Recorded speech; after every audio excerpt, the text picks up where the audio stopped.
Good morning, or good afternoon, actually, good evening in India. I am Nicola Napoli, and first I would like to thank the organizing committee and Professor Guillermo Intierrez to have invited me. It's a great honor. I wish next year that we make the same in my Mediterranean Sea right now. So I wish you were here with me right now. We could have a nice event together in Italy. So the physical exercise and diabetes is a huge, I would say, interest the last years. There's been a lot of effort. Several societies and communities and the healthcare providers, but still physical exercise is for patients with diabetes and in general with obesity. So the why physical activity is important in healthy people. So there is a problem because inactivity and of age-related insulin resistance, causing the onset of obesity, and physical inactivity factors associated with chronic disease incidents, including heart disease. Yes.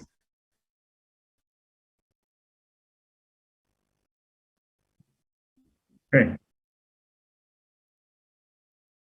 Okay.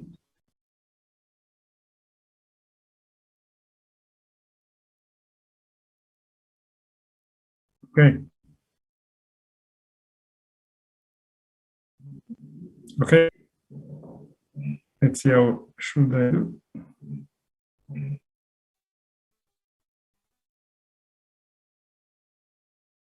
Will improve. Sorry about the connection, but actually, I gave a talk this morning. It was okay, so I hope. Okay. Okay, thank you. So I was saying that the physical inactivity is associated to insulin resistance, obesity, and diabetes. And physical inactivities and inadequate diet are major factors associated to chronic diseases like heart diseases, stroke, type 2 diabetes, and other kinds of, and some types of cancer. And of course, is also a major cause of death. So in obese patients, it's very important the effect of weight loss, and you discussed this topic with the previous speaker. But whenever we suggest to patients in the diabetes clinic or in an obesity clinic to lose weight, we start calorie restriction to patients. We should know that if we don't suggest also physical exercise, we will cause a decrease in whole body, but also lower extremity lean mass reduction, suggesting also skeletal muscle atrophy, reduction in aerobic capacity and catabolic activity on the cardiovascular system. So it's very important that mostly if we discuss about insulin patients lose just weight, they will lose also lean mass, they will lose muscle and sensitivity, and the risk of diabetes will remain the same. So exercise preserves and improves lean mass and the absolute aerobic capacity, and this promotes the improvement of physical function, preserving, resting, weight regain. As you know, the physical activity together diabetes, and when we put all this cocktail of factors like this environment, pollution, and inflammation, oxidative stress, all these factors together increase the risk of cardiovascular disease.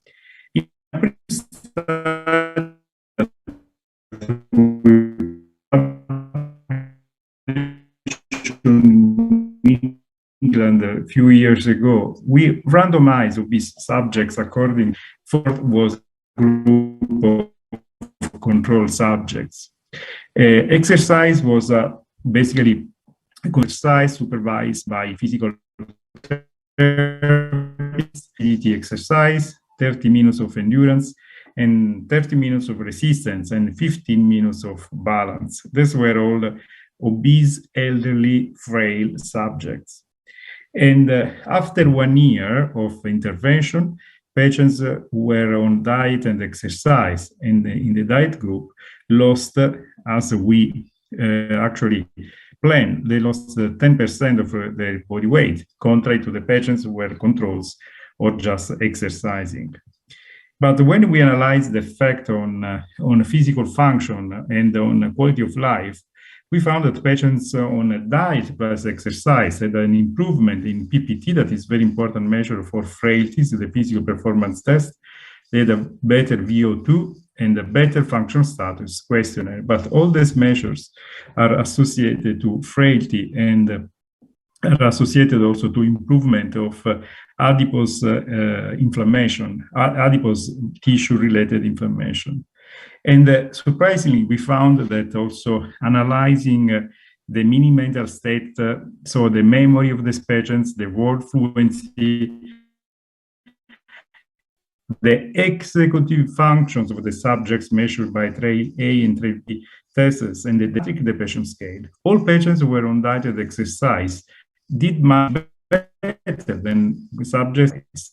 So the secret, if we want to improve health of these subjects, mostly in elderly age, is not just suggesting to lose the diet, to lose weight. So we should not just put there in a weight loss program, but we should also suggest exercise. But again, when we advise both diet and exercise, an improvement in all measurements related to frailty, related to cognition and mood.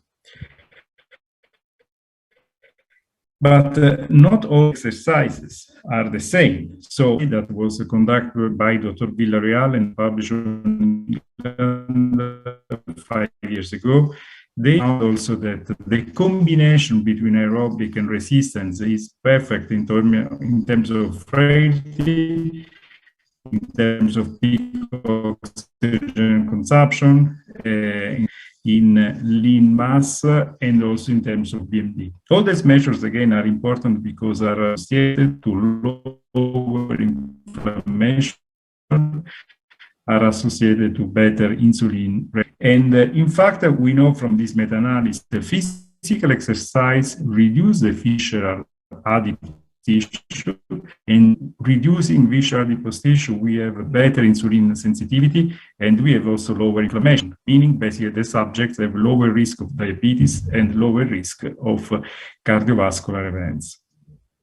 But again, not all exercise is the same, because according to this meta-analysis, aerobic exercise is better in terms of reducing visceral adipose tissue compared to progressive resistance training or their combination. This is the meta-analysis that may again suggest that the aerobic exercise is the best way to train our patients and improving adipose tissue and fat mass. But importantly, when we put together the data related to physical activity and the onset of the and clearly associated. And in meta-analysis, it was also proved that lifestyle and diabetes are used also on long exercises for over 7 or 10 or 13 years with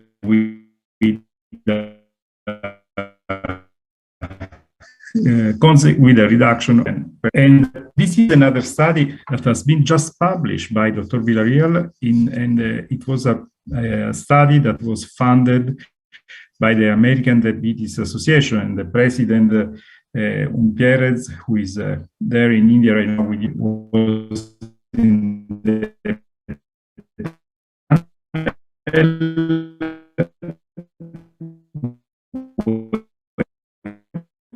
of the study, and it's very important of science according to healthy lifestyle. And the other 50 subjects were randomized to intensive lifestyle.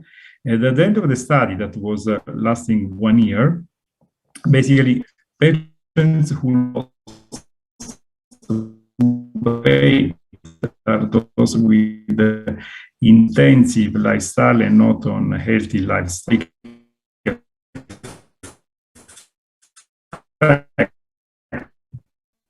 Of the intensive lifestyle, authors found a reduction in that was the primary outcome, strong effect on A1C patients were treated just for 1 year with the lifestyle and the intensive lifestyle intervention. And then in terms of secondary outcomes, authors found an improvement in insulin sensitivity and secretion. They found an improvement in OMA index. There was a reduction in visceral adipose tissue, an improvement in the physical function and quality of life, better VO2, better muscle strength, gait speed, and physical activity. So all these parameters, all these secondary outcomes prove again that physical exercise is extremely important, even in diabetic subjects, to improve metabolic outcomes, again, OMA index, insulin sensitivity, and A1C, but also improving physical function. And this improves also the chance that these patients are less frail and they may reduce the need of medications. And in fact, if we use medications in diabetes and we analyze the effect of single medications plus exercise, the effect on glucose control, on exercise tolerance, on in general cardiovascular disease risk is different according to different medication effects obtained still with metformin and with GLP-1. Medication plus exercise is effective in reducing A1C, fasting glucose rate, and VO2, improving lipids, body weight. And so when we associate a medication like GLP-1 agonists that are medications plus exercise, we obtain a great effect on not only on glycemic control, exercise, and cardiovascular disease risk. Then it's how important it is to avoid the breaking the sitting of the subjects. In fact, if you look the glucose tolerance test and the risk of hyperglycemia in subjects who are having a normal life, so if you compare to sitting less to breaking this, there is an improvement in the subject who are sitting less in terms of glucose according to glucose tolerance, hyperglycemia, and OMA index. And this is because this study was the basis or also for the recommendations released by IDEC in 2022, and we'll go through these recommendations in the next slides. Again, suggest sometimes to break the sitting, asking patients to do not sit for more than 30 minutes because this improves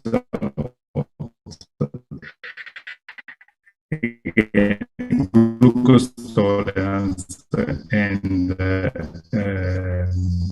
all other metabolic related factors. And when we apply exercise to these patients, there is also an improvement in ectopic fat. And again, this is another important topic for improving glucose tolerance.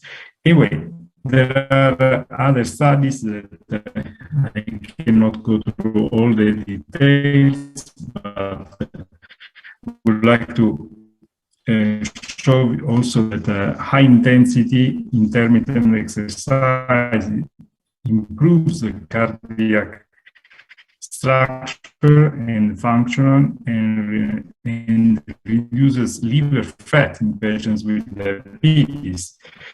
For example, in this study, were randomized subjects to routine care, supervised aerobic exercise or low energy diets, and was good also to use only improving exercise capital in glycated hemoglobin and reduction left ventricular peak early diastolic, that is one of the earliest manifestations of the cardiomyopathy. So basically, if you look at the effect of exercise,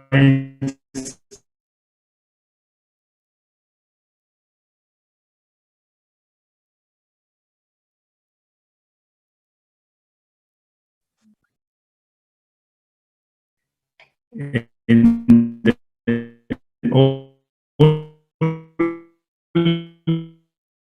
those subjects who were on exercise were those who had an improvement. And there are other studies that will go just quickly on exercise and, for example, an exercise on heart rate, on diabetic neuropathy, diabetic foot ulcers. So there are several studies addressing any aspect, any complications of diabetes. And there is also an important meta-analysis showing a positive effect on diabetic retinopathy, proving basically that exercise may have an effect also on diabetic retinopathy and can prevent also gestational diabetes. So there are no doubts that exercise is important to prevent diabetes, but to prevent also all the complications related to diabetes. And these are the recommendations from IDEC published on the Standards of Medical Care in 2022, reminding that children and adolescents should have a very intense physical activity during the week with at least 60 minutes per day or more of moderate or vigorous intensity aerobic exercise at least 3 days a week. And in terms of adults, most of adults with diabetes should be engaged in 150 minutes of moderate to vigorous intensity aerobic activity every week. And associate aerobic with resistance exercise, and it's important also, as I said before, the prolonged sitting of patients and should be interrupted every 30 minutes and in order to achieve benefits.